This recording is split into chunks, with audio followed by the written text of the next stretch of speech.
யாரடி மாப்பிள்ளை தருவா? யாரடி போய் மாப்பிள்ளை பார்க்கறது? பொண்ணு கொடுக்க முடியுமா? ஒரு வருஷம் உனக்கு வீணாகணுமா? கல்யாணம் பண்ணி வைக்கிறேன்னு அந்த அக்காவுக்கு கல்யாணம் பண்ணி வச்சாங்க. இதெல்லாம் ஒரு நமக்கு புரியாது, பெத்த அப்பா அம்மாவுக்கு புரியலை. கணவன் மாமனார் இவங்கெல்லாம் அவங்களை எப்படி கொடுமைப்படுத்துவாங்கன்னா, சிகரெட்டை புகைச்சிட்டு அதை சூடு வச்சுருக்காங்க அந்த அக்கா கையில். இன்னைக்கு தேதிக்கு அவங்க வயசு 40.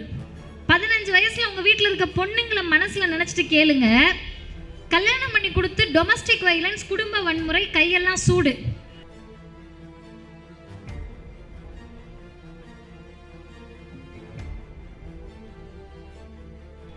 நான் போய் தங்கியிருந்த வீடு எங்கள் மாவட்ட தலைவர் வீடு.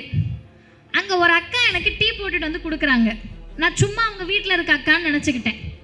அந்த அக்கா டீயை கொடுத்த உடனே வாங்கி நான் குடிச்சிட்டு, அக்கா ரொம்ப நன்றி, நல்லா இருக்கு, எனக்கு தலைவலியாக இருந்துச்சுக்கா, நல்லா இருக்குன்னு.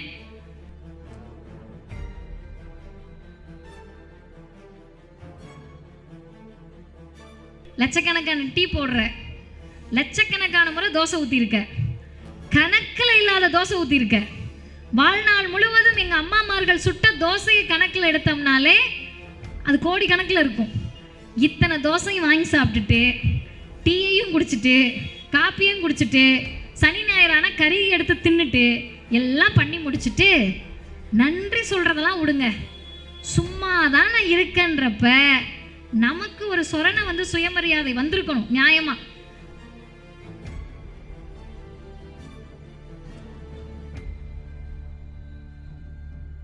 ஆதிக்க சக்திகளுடைய சனாதனத்தை ஒழிப்பேன்னு சொன்ன முதல் துணை முதல்வர் அண்ணன் உதயநிதி ஸ்டாலின் தான். இத்தனையும் செய்து கொண்டிருக்கக்கூடிய நேரத்தில் புதுசா யார் யாரோ வராங்க, அவங்களெல்லாம் நம்ம பொருட்படுத்தவே வேண்டாம். இன்னொரு பக்கம் இந்தியாவில் எத்தனையோ துணை முதல்வர்கள் இருக்கிறார்கள். இந்திய வரலாற்றில் இதுவரைக்கும்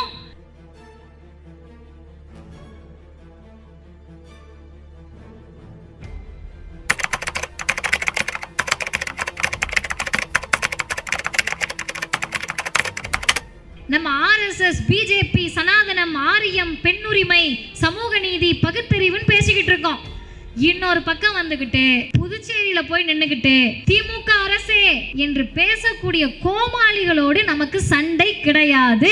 இந்த ஒரு படத்துல சிவகார்த்திகேயன் படம் நினைக்கிறேன், ஒரு அம்மா சொல்ற ஓரமா போய் விளையாடுங்கப்பா அப்படின்னு 2 பேரை கழட்டி விட்டு போவாங்க. இந்த மாதிரி இவங்க எல்லாம் ஓரமா விளையாடட்டும்.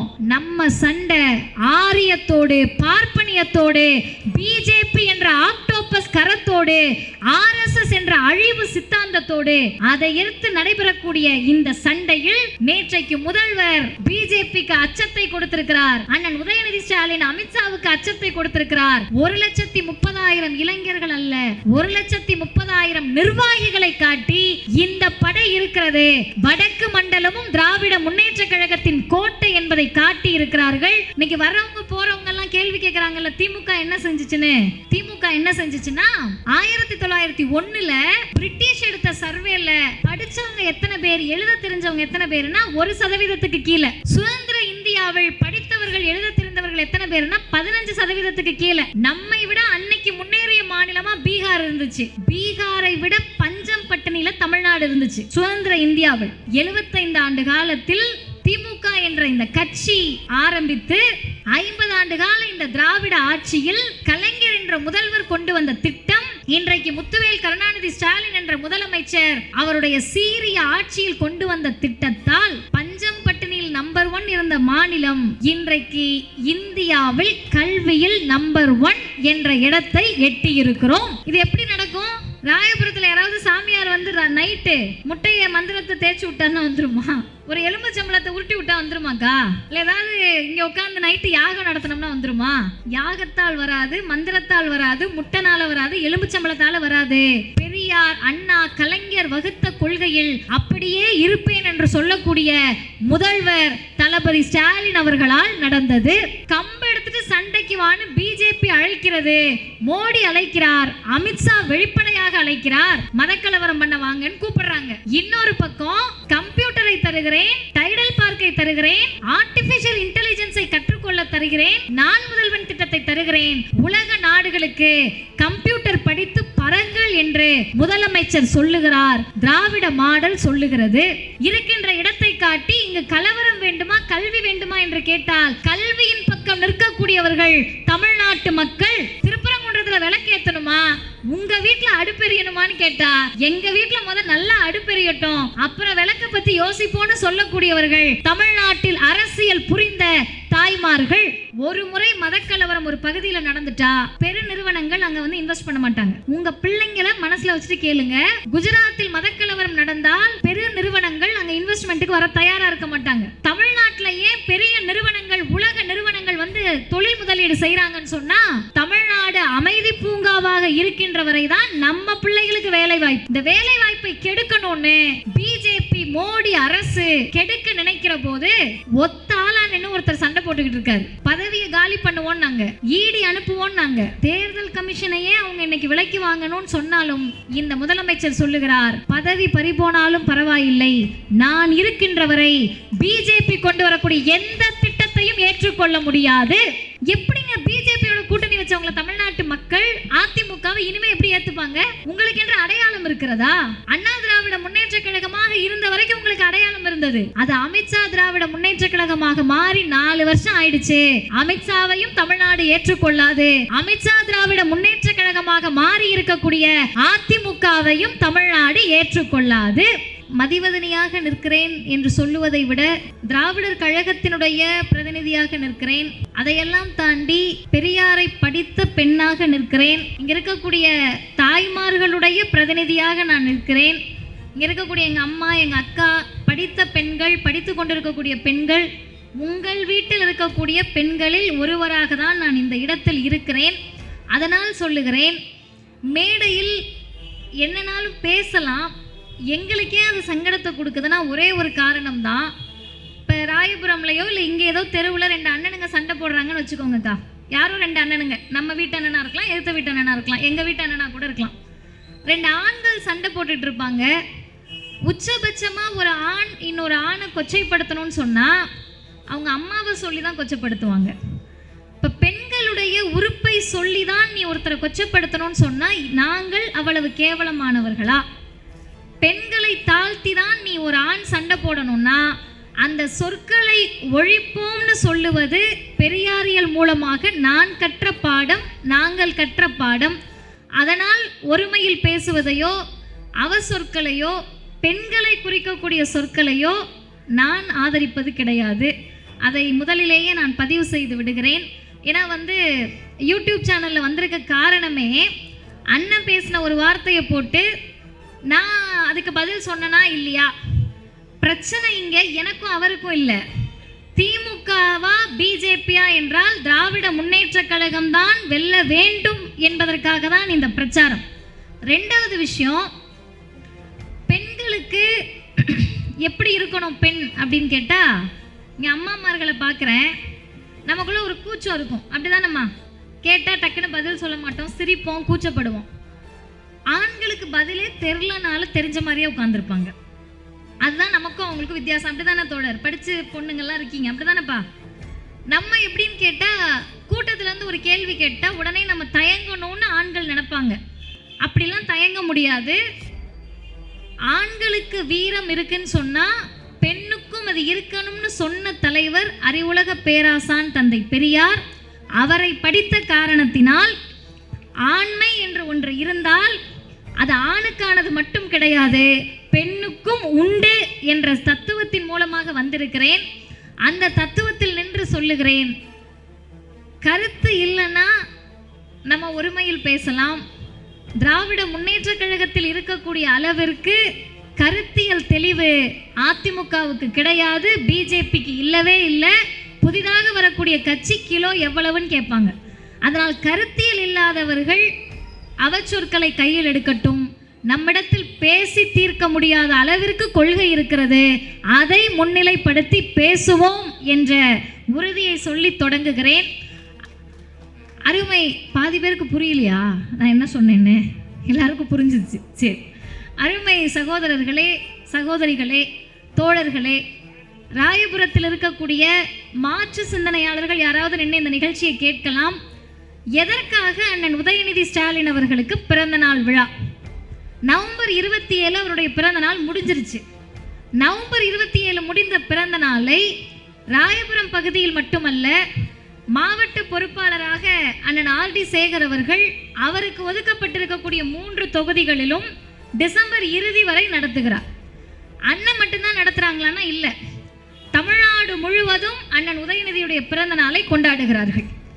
ஏங்க கொண்டாடணும், எதுக்கு கொண்டாடணும்னா, நான் ரொம்ப தெளிவாக சொல்லுகிறேன், கலைஞருடைய பேரன் அப்படின்றதுக்காக நம்ம கொண்டாடலாமா? இதை தான் மற்றவங்க எல்லாம் சொல்லிட்டாங்களேன்னு நீங்கள் நினைக்கலாம். கலைஞருடைய பேரன்னா அவருடைய மற்ற பேரன்களுக்கும் இதே அளவுக்கு விழா கொண்டாடணும்ல. இப்போ கலைஞரின் பேரன் என்பதற்காக அல்ல, முதல்வரினுடைய பிள்ளை என்பதற்காகன்னு கேட்டால் அதுவும் கிடையாது. ஏன்னா இப்போ பேசினவங்கெல்லாம் முதல்வரின் மகன் சொல்லியா பேசணும்? இல்லை, அதுக்காகவும் இல்லை. துணை முதல்வருக்காகவா? இல்லை. இளைஞரணி செயலாளருக்காகவா? இல்லை. எங்களை போன்ற கருஞ்சட்டைகள், முற்போக்காளர்கள் அண்ணன் உதயநிதி ஸ்டாலினை தூக்கி பிடித்து மனமுவந்து கொண்டாடுவதற்கு ஒரே ஒரு காரணம்தான். அது என்ன காரணம்னு கேட்டால், இங்கே அம்மாமார்கள் இருக்கீங்க, இங்கே யார் எல்லாம் கணவனை இழந்தவர் அப்படின்றத உங்களை பார்த்து நான் மட்டும் இல்லை, யாருனாலும் கண்டுபிடிச்சிடலாம். அப்படிதானங்கய்யா? ஒரு 2 பெண்களை நிப்பாட்டுறேன், ஒருத்தவங்களுக்கு நெத்தியில் குங்குமம் இருக்குது, இன்னொரு அம்மாவுக்கு பொட்டு கூட இல்லை, கண்டுபிடிச்சிருவீங்கல்ல யார் விதவை கோலத்தில் இருக்காங்க, கணவனை இழந்தவன்னு கண்டுபிடிக்கலாம். ஆண்கள் நல்லா கேட்டுக்கங்க, இளைஞர்கள் நல்லா கேட்டுக்கங்க.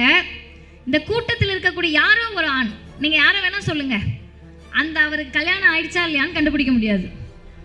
அவருக்கு வீட்டுக்காரம்மா உயிரோடு இருக்காங்களா இல்லையான்னு கண்டுபிடிக்க முடியாது.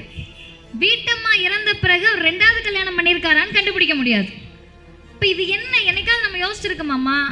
என்னப்பா இவருக்கு வீட்டம்மா செத்தா அடுத்த நாள் புது மாப்பிள்ளை ஆயிடுறாரு, 15 வயசில் 16 வயசில் இங்கே இருக்கக்கூடிய எங்கள் பாட்டி கல்யாணம் பண்ணி வச்சுருப்பாங்க, வீட்டுக்காரர் 60 வயசில் இருந்திருப்பாரு, கல்யாணம் ஆகி 1 மாதத்துல இறந்துருப்பாரு, 15 வயசு 16 வயசில் விதவை கோலத்தோடு இருந்திருப்பாங்க.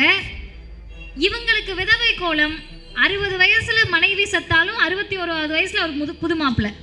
இது என்ன கணக்கு? இதை யார் சொன்னது? யாராவது சட்டம் போட்டாங்களா? பெண்கள் இப்படி இருக்கணும்னு சட்டம் இருக்கா? இல்லை வீட்டு சொன்னாங்களா பாட்டி? இல்லை.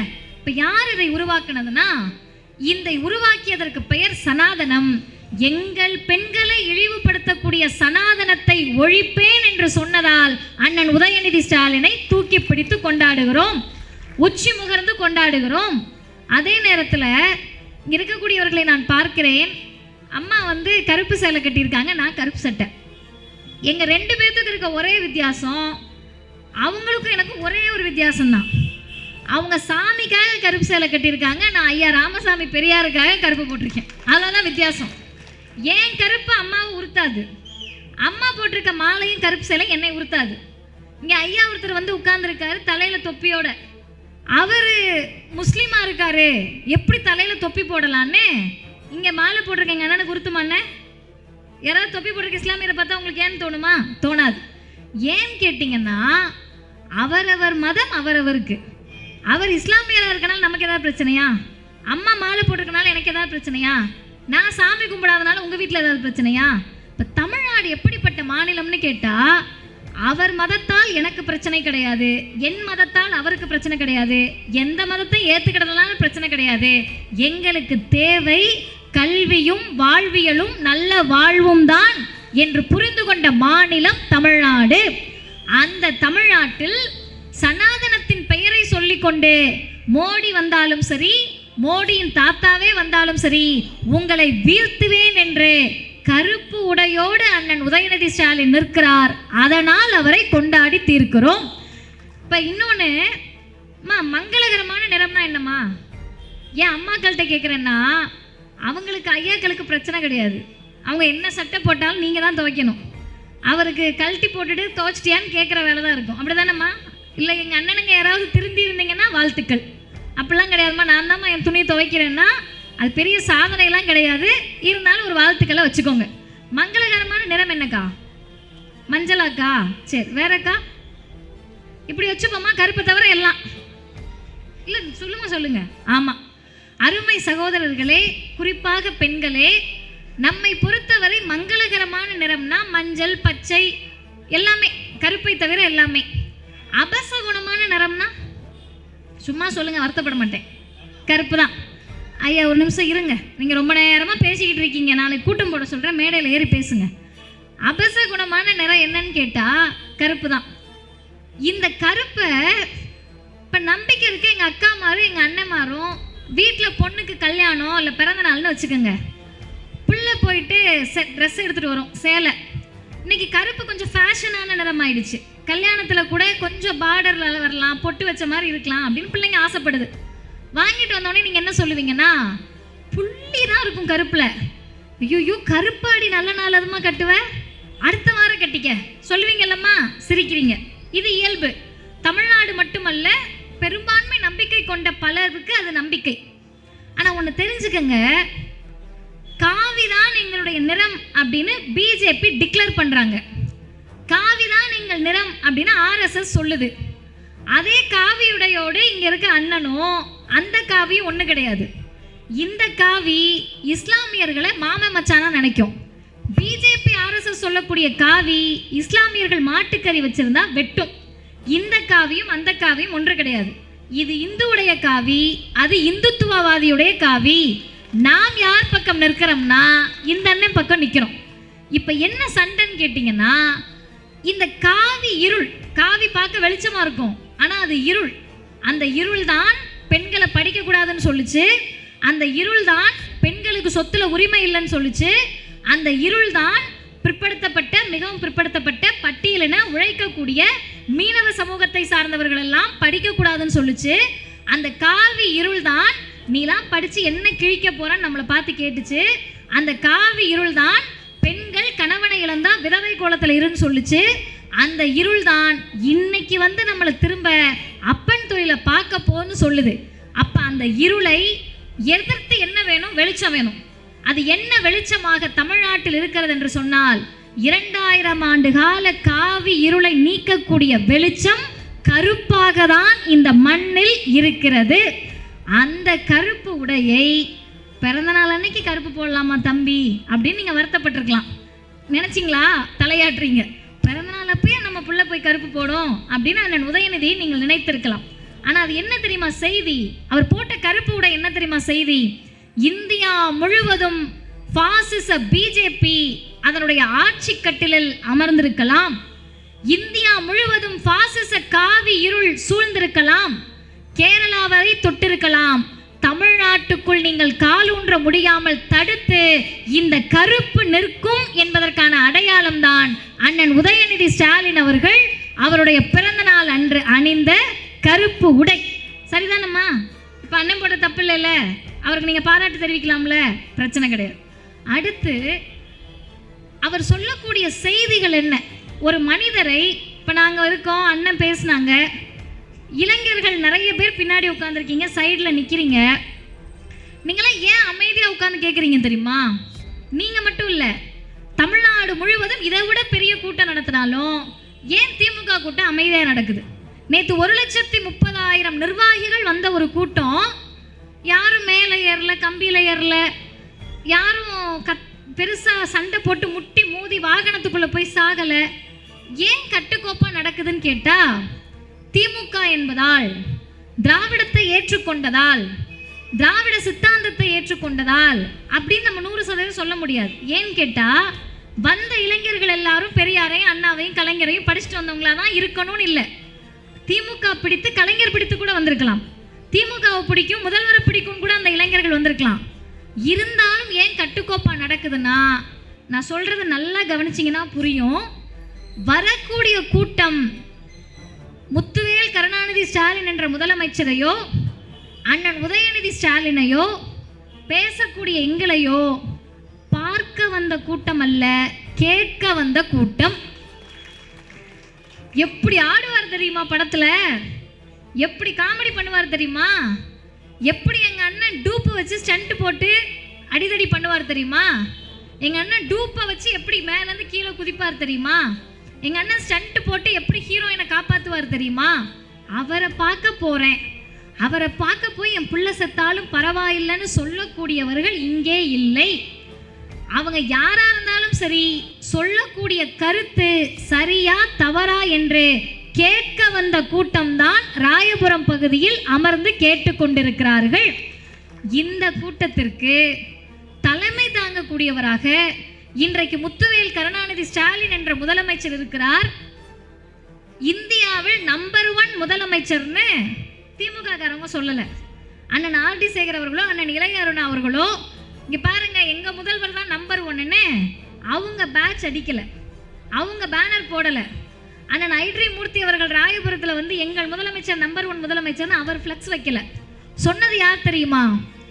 உலகத்தினுடைய முன்னணி ஏடுகள் திமுகவை எப்படியாவது வீழ்த்தணும் நடக்கக்கூடிய ஒன்றிய அரசு சொல்லுகிறது இந்தியாவில் நம்பர் 1 மாநிலம் தமிழ்நாடு, அதை ஆளக்கூடிய முதலமைச்சர் முத்துவேல் கருணாநிதி ஸ்டாலின். நாங்க அடிச்ச ரிப்போர்ட் கிடையாது, அவர்கள் சொல்லக்கூடிய தகவல். ஏன் நம்பர் 1 இருக்கும்னு பெருமை பீத்திக்கிறோம்னா, நான் சொல்லக்கூடிய செய்தியை கொஞ்சம் கவனமா கேளுங்க. நேற்றைக்கு முதல் நாள் எனக்கு தஞ்சாவூர்ல பொதுக்கூட்டம். எங்கள் கழகத்தினுடைய தலைவர் ஆசிரியர் ஐயாவுடைய 93வது பிறந்தநாள் நிகழ்ச்சி. அந்த நிகழ்ச்சிக்கு போறேங்க்கா, இங்கே எனக்கு இந்த செய்தியை உங்ககிட்ட சொல்லணும்னு தோணுது. நான் போய் தங்கியிருந்த வீடு எங்கள் மாவட்ட தலைவர் வீடு. அங்கே ஒரு அக்கா எனக்கு டீ போட்டுட்டு வந்து கொடுக்குறாங்க. நான் சும்மா அவங்க வீட்டில் இருக்க அக்கான்னு நினச்சிக்கிட்டேன். அந்த அக்கா வந்து டீயை கொடுத்த உடனே வாங்கி நான் குடிச்சிட்டு, அக்கா ரொம்ப நன்றி, நல்லா இருக்கு, எனக்கு தலைவலியாக இருந்துச்சுக்கா, நல்லா இருக்குன்னு நன்றின்னு சொன்னேன். இது ஏதாவது பெரிய விஷயமாண்ணே? அண்ணனுங்க சொல்லுங்க, அக்காட்டே எவ்வளோ நேரம் கேட்கறது? இல்லை இல்லைண்ணே, டீயை குடிக்கிறோம், நல்லா இருக்கு, நன்றின்றோம். அந்த அக்கா கண்ணு கலங்கிட்டு, அக்கா எதுக்குக்கா எமோஷனல் ஆகுறீங்கன்னு கேட்டா, இல்லைப்பா நீங்கள்லாம் டீயை குடிச்சு பார்த்துட்டு நன்றி சொல்லுவீங்கன்னு நான் எதிர்பார்க்கலன்னாங்க. எனக்கு ஒன்று தான் தோணுச்சு. 15 வயசில் அந்த அக்காவுக்கு கல்யாணம் பண்ணி கொடுத்துட்டாங்களாம். ஆந்திராவில் இருக்காங்க அந்த அக்கா. இப்போ ஆந்திராவிலேருந்து லீவுக்கு வந்திருக்காங்க. 15 வயசில் ஆந்திராவுக்கு போனவங்க திரும்ப இப்போ தான் தஞ்சாவூருக்கு வராங்க. படிக்கலை. ஏன் இவங்க இவ்வளோ வேதனைப்படுறாங்கன்னு பார்த்தா அவங்க கையை காட்டுறாங்க. நான் பொய் சொல்ல முடியாது, அந்த நிகழ்ச்சியும் ரெக்கார்ட் ஆகிருக்கு. கையில் இடது கையில் இங்கேருந்து இங்கே வரைக்கும் நெருப்பில் சுட்ட காயம். என்ன காயம்னு கேட்டால், கணவன் மாமனார் இவங்கெல்லாம் அவங்களை எப்படி கொடுமைப்படுத்துவாங்கன்னா, சிகரெட்டை புகைச்சிட்டு அதை சூடு வச்சுருக்காங்க அந்த அக்கா கையில்.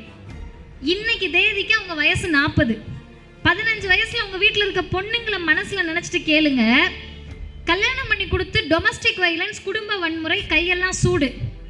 அப்போ தான் நான் நினச்சிக்கிட்டேன், வாழ்நாளில் அந்த அக்கா முதல்ல போட்டு கொடுத்த டீ மதிவதனைக்கு கிடையாது, லட்சக்கணக்கான டீ அவங்க வீட்டுக்காக போட்டிருப்பாங்க. அப்படி தான் என்ன?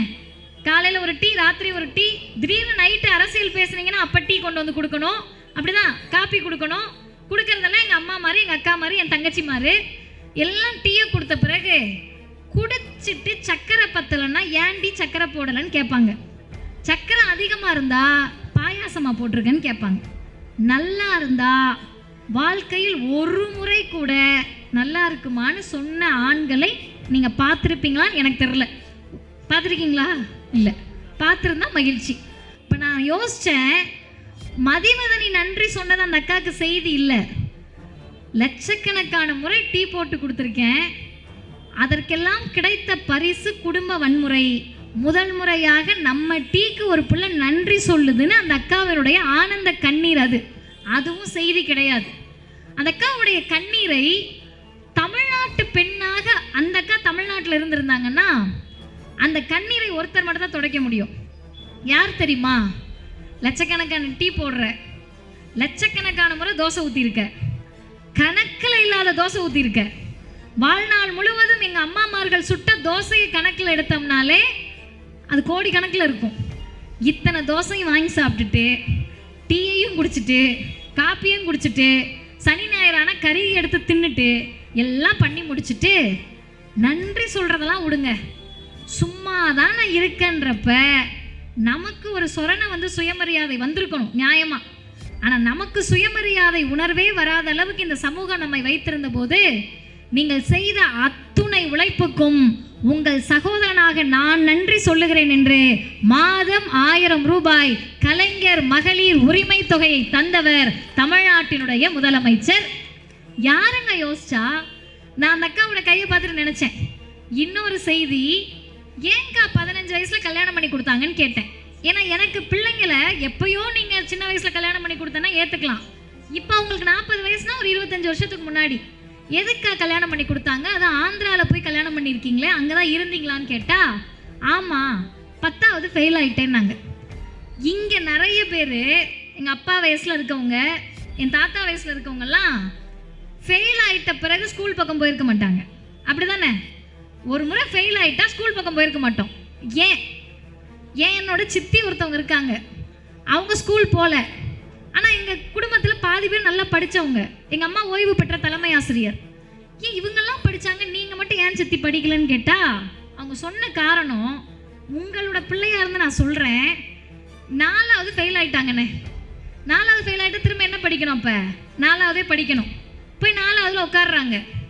3வது பாஸ் ஆன இவங்க தங்கச்சி, சொந்த தங்கச்சி வந்து உட்காடுறாங்க இவங்க கூட. இந்த தங்கச்சியை தான் வீட்டில் நறுக்குன்னு கொட்டியிருப்பாங்க, அடிச்சிருப்பாங்க, பயமுறுத்திருப்பாங்க. நான் அக்கா சொல்கிறத கேளுன்னு இருப்பாங்க. அந்த தங்கச்சி கூட 4வது போய் உட்காந்தா ஏன் மரியாதை என்ன ஆகுறதுன்னு விட்டவங்க அடுத்து பள்ளிக்கூடம் பக்கமே போகல, ஸ்கூலுக்கு போகல. இப்படி இருந்த தமிழ்நாடு 15 வயசில் 10வது ஃபெயில் ஆகிட்டா திரும்ப ஒரு வருஷம் படிக்கணும். ஒரு வருஷம் படிச்சும் நீ ஃபெயில் ஆகிட்டன்னா யாரடி மாப்பிள்ளை தருவா? யாரடி போய் மாப்பிள்ளை பார்க்கறது? பொண்ணு கொடுக்க முடியுமா? ஒரு வருஷம் உனக்கு வீணாகணுமா? கல்யாணம் பண்ணி வைக்கிறேன்னு அந்த அக்காவுக்கு கல்யாணம் பண்ணி வச்சாங்க. இதெல்லாம் வந்து ஒரு நமக்கு புரியாது, பெத்த அப்பா அம்மாவுக்கு புரியலை. ஒரே ஒரு முதலமைச்சருக்கு புரிஞ்சிச்சு. மாற்று சிந்தனை கொண்ட இளைஞர்கள் யாராவது நின்னா தமிழ்நாடு என்ன செஞ்சிருக்குன்னு யோசிச்சுக்கோங்க. 10வதுல 5 பாடம். என்னென்ன பாடம்? தமிழ், ஆங்கிலம், கணக்கு, அறிவியல், சமூக அறிவியல். Tamil, English, maths, science, social science. அப்படி தானே பாப்பா? இந்த 5 பாடத்தில் ஒரு வேளை அந்த அக்கா இல்லை நானே மேக்ஸில் ஃபெயில் ஆகிட்டேன்னு வச்சுக்கோங்க, திரும்ப ஒரு வருஷம் என்ன பண்ணணும்? 10வது முழுசாக படிக்கணும். இப்போ ஒரு முதல்வர் சொன்னார், ஃபெயிலான பொண்ணுக்கோ பையனுக்கோ 5 பாடமும் வராமல் இல்லை, ஒரே ஒரு பாடம் தான் வரல. வராத பாடம் என்ன? கணக்கு. கணக்கு வரலன்றதுக்காக வந்த 4 பாடத்தை கணக்கில் எடுத்துக்காமல் இருக்க முடியுமா? திரும்ப ஒரு வருஷம் படிக்க வேண்டாம், அடுத்த ஜூன் மாதமே அந்த பிள்ளைங்க ஒரு பாடத்தை எழுதட்டும், ஜூலையில் ரிசல்ட் வரட்டும், ஆகஸ்ட் மாதம் எந்த தடையும் இல்லாமல் கல்வி கற்கட்டும் என்று சப்ளிமெண்டரி எக்ஸாமை கொண்டு வந்த முதலமைச்சர் முத்தமிழறிஞர் டாக்டர் கலைஞர். அந்த அக்கா தமிழ்நாட்டில் இருந்து, கலைஞர் ஆட்சியிலிருந்து ஜூன் மாதம் அந்த அக்கா தேர்வு எழுதி பாஸ் ஆகியிருந்தாங்கன்னா கையில் சிகரெட் சூடு கிடையாது, கல்யாணம் என்ற கொடுமை கிடையாது, குடும்ப வன்முறை கிடையாது. அந்த அக்கா சொன்னாங்க, நல்லா படிப்பேன்ப்பா, படிக்க வச்சுருந்தாங்கன்னா படிச்சிருப்பேன். சாதாரண சாதனையை தமிழ்நாடு செய்யலைங்க. இன்னைக்கு வர்றவங்க போகிறவங்கெல்லாம் கேள்வி கேட்குறாங்கல்ல, திமுக என்ன செஞ்சிச்சுன்னு. திமுக என்ன செஞ்சிச்சுன்னா 1901 பிரிட்டிஷ் எடுத்த சர்வேல படித்தவங்க எத்தனை பேர், எழுத தெரிஞ்சவங்க எத்தனை பேர்னா 1% கீழே. சுதந்திர இந்தியாவில் படித்தவர்கள் எழுத தெரிந்தவர்கள் எத்தனை பேர்னா 15% கீழே. நம்மை விட அன்னைக்கு முன்னேறிய மாநிலமா பீகார் இருந்துச்சு. பீகாரை விட பஞ்சம் பட்டினியில் தமிழ்நாடு இருந்துச்சு சுதந்திர இந்தியாவில். 75 ஆண்டு காலத்தில் திமுக என்ற இந்த கட்சி ஆரம்பித்து 50 ஆண்டு கால இந்த திராவிட ஆட்சியில் கலைஞர் என்ற முதல்வர் கொண்டு வந்த திட்டம், இன்றைக்கு முத்துவேல் கருணாநிதி ஸ்டாலின் என்ற முதலமைச்சர் அவருடைய சீரிய ஆட்சியில் கொண்டு வந்த திட்டத்தால் பஞ்சம் பட்டினியில் நம்பர் 1 இருந்த மாநிலம் இன்றைக்கு இந்தியாவில் கல்வியில் நம்பர் 1 என்ற இடத்தை எட்டியிருக்கிறோம். இது எப்படி நடக்கும்? ராயபுரத்தில் யாராவது சாமியார் வந்து நைட்டு முட்டையை மந்திரத்தை தேய்ச்சி விட்டாருன்னா வந்துருமா? ஒரு எலும்புச்சம்பளத்தை உருட்டி விட்டா வந்துருமாக்கா? இல்லை ஏதாவது இங்கே உட்காந்து நைட்டு யாகம் நடத்தினோம்னா வந்துருமா? யாகத்தால் வராது, மந்திரத்தால் வராது, முட்டைனால வராது, எலும்புச்சம்பளத்தால் வராது. பெரியார், அண்ணா, கலைஞர் வகுத்த கொள்கையில் அப்படியே இருப்பேன் என்று சொல்லக்கூடிய முதல்வர் தளபதி ஸ்டாலின் அவர்களால் நடந்தது. கல்வியை பெற்றுவிட்டோம். வேலை வாய்ப்பு நம்ம கிட்ட வந்து என்ன சொல்லுவாங்கன்னா, தமிழ்நாடு நாசமா போயிடுச்சுன்னுவாங்க. ஆனா இன்னைக்கு தேதிக்கு ஒன்றிய அரசு என்ன தெரியுமா சொல்லுது? இந்தியாவில் பொருளாதாரத்தில் நம்பர் 1 மாநிலம் திராவிடம் ஆளும் தமிழ்நாடு, திராவிட மாடல் ஆளும் தமிழ்நாடு. இந்த பொருளாதார வளர்ச்சினால எங்களுக்கு என்னங்க பயன்? அதான் நம்ம கேள்வியா இருக்கும். அண்ணனுங்களுக்கு அதான கேள்வியா இருக்கும். இதனால நமக்கு என்ன பயன்னு கேட்டா, உங்க பிள்ளைங்க படிச்சு முடிக்கும், படிச்சு முடிச்சுட்டு வேலைக்கு போகும், வேலைக்கு போய் வரி கட்டுறாங்க, அந்த வரி தமிழ்நாட்டின் பொருளாதாரமாக சுழல்கிறது. இது இல்லை செய்தி. 2 பேருக்கு சண்டை நடக்குது. ஒரு சண்டை கம்பை எடுத்துட்டு சண்டைக்கு வான்னு கூப்பிடுற சண்டை, இன்னொரு சண்டை கம்ப்யூட்டரை கொடுக்குற வேலைக்கு வான்ற சண்டை. கம்பை எடுத்துட்டு சண்டைக்கு வான்னு பிஜேபி அழைக்கிறது, மோடி அழைக்கிறார், அமித்ஷா வெளிப்படையாக அழைக்கிறார், மதக்கலவரம் பண்ண வாங்கன்னு கூப்பிடுறாங்க. இன்னொரு பக்கம் கம்ப்யூட்டரை தருகிறேன், டைடல் பார்க்கை தருகிறேன், ஆர்டிஃபிஷியல் இன்டெலிஜென்ஸை கற்றுக்கொள்ள தருகிறேன், நான் முதல்வன் திட்டத்தை தருகிறேன், உலக நாடுகளுக்கு கம்ப்யூட்டர் படித்து பரங்கள் என்று முதலமைச்சர் சொல்லுகிறார். திராவிட மாடல் சொல்லுகிறது. அருமை பெற்றோர்களே, ராயபுரம் பகுதி வாழ் பொதுமக்களே, நீங்கள் எந்த கட்சியிலனா இருக்கலாம், அதிமுக இருக்கலாம், பிஜேபியில் இருக்கலாம், ஆனால் பெத்த பிள்ளைக்கு அப்பா அம்மா தானே. அப்பா அம்மாவா இருந்து என்ன யோசிப்பீங்க? உங்கள் பிள்ளை கம்பெடுத்துட்டு சண்டைக்கு போகணும்னு யோசிப்பீங்களா, கம்ப்யூட்டரை வச்சு வேலை பார்க்கணும்னு யோசிப்பீங்களா? கம்பெடுத்துட்டு சண்டைக்கு போகணும்னு நினச்சா நீங்கள் பிஜேபியை அதிமுகவை ஆதரிக்கலாம். என் பிள்ளை படிச்சுட்டு டிப்டாப்பாக கம்ப்யூட்டரில் வேலை பார்க்கணும்னு நினச்சா நீங்கள் மனசாட்சியோடு உளச்சான்றோடு ஆதரிக்க வேண்டிய ஒரே கட்சியாக திராவிட முன்னேற்ற கழகமும் தமிழ்நாட்டினுடைய முதலமைச்சர் தளபதி ஸ்டாலினாக தான் இருப்பார்கள். இன்னும் 2 செய்திகளோடு நான் நிறைவு செய்கிறேன். இன்னைக்கு இப்போ நான் பேசிக்கிட்டு இருக்க இந்த நிமிஷம் அமித்ஷா சொன்ன செய்தியை சொல்லுகிறேன். பீகாரை ஆட்சியை பிடித்து விட்டோம், அடுத்து தமிழ்நாடு இலக்குன்னு சொல்றாங்க. ஒண்ணு வேண்டாம், சும்மா கற்பனை பண்ணுவோம். திமுக தோற்பதாலோ முதல்வராக மீண்டும் தளபதி ஸ்டாலின் வராமல் விட்டாலோ அவங்களுக்கு ஒரு நட்டமும் கிடையாது. இப்போ என்ன ஆக போகுது? திமுகல தோல்வி அடைவதால் என்ன ஆக போகுது? தோல்வியவே பார்க்காத கட்சியா? இல்லைங்க, அது கிடையாது கணக்கு. ஒன்னே ஒண்ணுதான் கணக்கு. திமுகவை ஆதரிக்கிறோம் என்று சொன்னால், இந்த கட்சி தான் மீண்டும் ஆட்சிக்கு வர வேண்டும் என்று சொன்னால், அது நம்மை போன்ற பலருடைய சுயநலம். நான் படிச்சுட்டேன், நான் நல்ல வேலையில் இருக்கேன், நான் நிம்மதியாக இருக்கேன். ஏன் அடுத்த தலைமுறை நிம்மதியாக இருக்கணும்னா அடிமை அதிமுகவும் வேண்டாம், ஆதிக்க பாசிசமான பிஜேபியும் வேண்டாம், திராவிட முன்னேற்ற கழக ஆட்சி வேண்டும் என்பது தமிழ்நாட்டு மக்களுடைய நலம் சார்ந்தது. இவர்களை தூக்கி பிடிக்கிறோம் என்று சொன்ன உடனேயே என்னங்க இது அது என்று கேள்வி கேட்க முன்வரிசையில் வரக்கூடிய யாராவது ஒருவர், இவர்களை நோக்கி கை காட்டக்கூடிய யாராவது ஒருவர் அடிமையாக தன்னுடைய வாழ்க்கையை வாழ்வதற்கு தயாராகிவிட்ட எடப்பாடி பழனிசாமியை நோக்கி கேள்வி கேட்டார்களா? திருப்பரங்குன்றம் சர்ச்சை நான் உங்ககிட்ட சொல்ல வேண்டாம், நீங்க ரொம்ப அறிவார்ந்தவர்கள். குறிப்பாக வட சென்னைக்கு வந்து பேசுறோம்னால என்ன நிம்மதியோடு வருவோம்னா, எல்லா அரசியலும் தெரிந்தவர்கள் இந்த ராயபுரம் பகுதி வாழ் பொதுமக்களாக எப்போதும் இருந்திருக்கிறீர்கள்.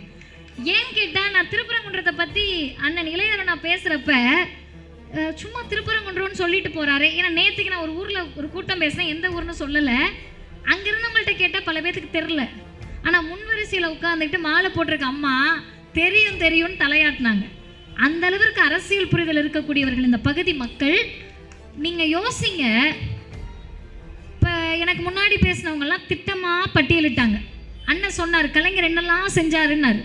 இப்போ நான் மேடையில் வந்து நின்றுட்டு கலைஞர் கல்விக்காக செய்தது, முதல்வர் கொடுத்த காலை உணவு, புதுமை பெண் திட்டம், தமிழ் புதல்வன் திட்டம், நான் முதல்வன் திட்டம், கலைஞர் மகளிர் உரிமை தொகை, விடியல் பயண திட்டம், இது இல்லாமல் அம்பேத்கர் தொழில் முன்னோடி திட்டம், இத்தனை வேலை வாய்ப்பை உருவாக்கியிருக்கோம், இத்தனை தொழில் முதலீடெல்லாம் எடுத்திருக்கேன்னு பேசுனா நியாயம் இருக்கா இல்லையா?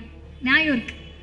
இதே பிஜேபியும் அவங்களோடு இன்னைக்கு இருக்க அதிமுகவும் என்ன பேசிக்கிட்டு இருக்காங்க? அயோத்தியில் ராமர் கோவிலை கட்டியதை போல திருப்பரங்குன்றத்தில் விளக்கேற்றுவோம். நாட்டுக்கு தாங்க பிரச்சனை. நான் வெளிப்படையாக கேட்குறேனே, சாமி கும்பிட்ற எங்கள் அண்ணன் மாதிரி இருக்கீங்கல்ல, இந்துக்கள் இருக்கீங்கல்ல, உங்ககிட்ட ஒரு இடத்த காட்டி பள்ளிக்கூடம் வேணுமா கோவில் கட்டணுமா என்னக்கா சொல்லுவீங்க? நேர்மையாக சொல்லுங்க. பள்ளிக்கூடம் தானே கேட்பீங்க. அதுதான் தமிழ்நாடு. இருக்கின்ற இடத்தை காட்டி இங்கு கலவரம் வேண்டுமா கல்வி வேண்டுமா என்று கேட்டால் கல்வியின் பக்கம் நிற்கக்கூடியவர்கள் தமிழ்நாட்டு மக்கள்.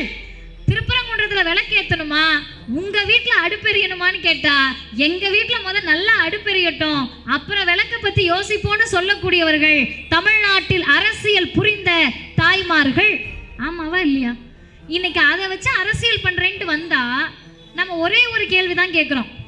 நீ கோவில் கட்டு, குடமுழக்கு நடத்து, என்னனாலும் நடத்து, ஆனால் அதுக்காக ஒரு கலவரம் பண்ணணும்னு தமிழ்நாட்டில் வந்தேன்னா, இஸ்லாமியர்களுக்கு எதிராக கலவரம் நடத்தினா, இஸ்லாமியர்கள் கேள்வி கேட்பதற்கு முன்னால் மாலை போட்ட காவி வேட்டி கட்டியிருக்க எங்க அண்ணனும் கருப்பு சேலை கட்டியிருக்க எங்க அக்காவும் முன்வரிசையில் நின்று இஸ்லாமிய சகோதரர்களை காத்து நிற்பார்கள்.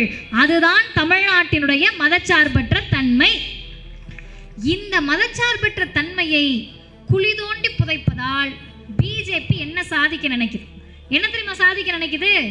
ஒரு முறை மதக்கலவரம் ஒரு பகுதியில் நடந்துட்டா பெரு நிறுவனங்கள் அங்கே வந்து இன்வெஸ்ட் பண்ண மாட்டாங்க.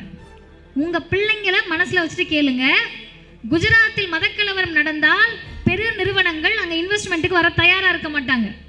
தமிழ்நாட்டில் ஏன் பெரிய நிறுவனங்கள், உலக நிறுவனங்கள் வந்து தொழில் முதலீடு செய்கிறாங்கன்னு சொன்னால், தமிழ்நாடு அமைதி பூங்காவாக இருக்கின்ற வரை தான் நம்ம பிள்ளைகளுக்கு வேலை வாய்ப்பு.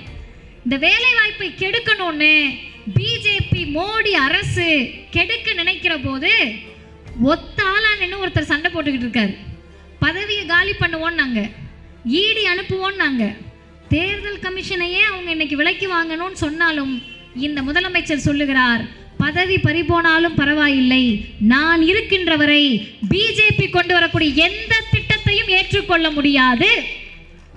இன்னொரு பக்கம் இந்தியாவில் எத்தனையோ துணை முதல்வர்கள் இருக்கிறார்கள்.